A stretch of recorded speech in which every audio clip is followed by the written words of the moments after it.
Қайырлы күн баршаңызға. Жансұлу бақшасы каналына қош келдіңіздер. Бүгін мен айтылатын тақырыбым қызанақ ауруы, яғни төбе шірігі, қызанақтарда кездесетін вершинная гниль. Бұл ауру жұқпалы ауруларға жатпайды. Қызанақтың бұл барлықтарыңызда кездесетін жайт. Көп адамдар бұны калий жетіспеушілігіменен шатастырады. Негізі калий емес, бұл кальций жетіспеушілігінен немесе азоттың шектен тыс көп берілуінен орын алады. Сонымен жақсы суғармағаннан ауру пайда болады. Оның белгілері: қызанақта жартылай мөлдір түсті аймақ пайда бола бастайды. Одан кейін уақыт өте ол жер кеуіп қара қоңыр түске енеді. Бұл тек қызанақтарда емес, сондай-ақ бұл болгар бұрышында да кездеседі.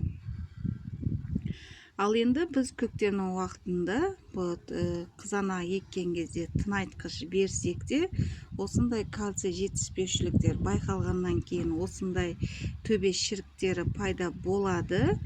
Ол дегеніміз, біз қызанақ өскен сайын, бойға өскен сайын, ол топырақтағы бар элементтерді өзіне қабылдап ала алмайды. Сондықтан осындай қызанақтарымыз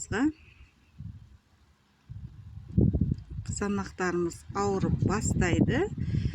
Яғни әсіресе осындай төбе шірігі көп байқалады.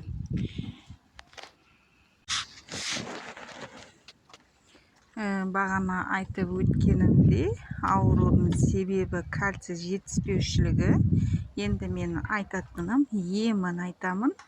Бірінші, кәдімгі кальцинированный селитраны аламыз. Бір үлкен қасық, соны 10 литр суға езіп алып, помидорларға шашамыз. Негізі селитра білесіздер, ол тез ериді.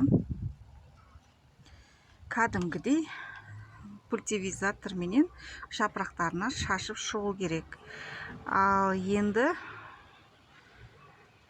бүлінген томаттардың сарғайған жапырақтарын мұқият жұлып тастаймыз. Жаңағы қай жерде томаттарымыз вершинная гниль болып ауырып тұрғандарды жұлып тастау керек. Екінші, түйіндерге өтпеу үшін екінші емін айтайын. Бұл екінші емі, жаңағы селитраны шашып алғаннан кейін 2 күннен кейін кальций хлорид, кәдімгі кальций хлорид дәріханаларда сатылатын, осыларды қызанақтарымызға сеуіп шығамыз. Кальций хлоридтің дайындау жолын айтуды ұмытып кеттім. Жаңағы селитраны шашып болғаннан кейін 2 күннен кейін кальций хлорид шашылады. Бұның бір ампуласын 10 литр суға араластырып шашып шығасыздар.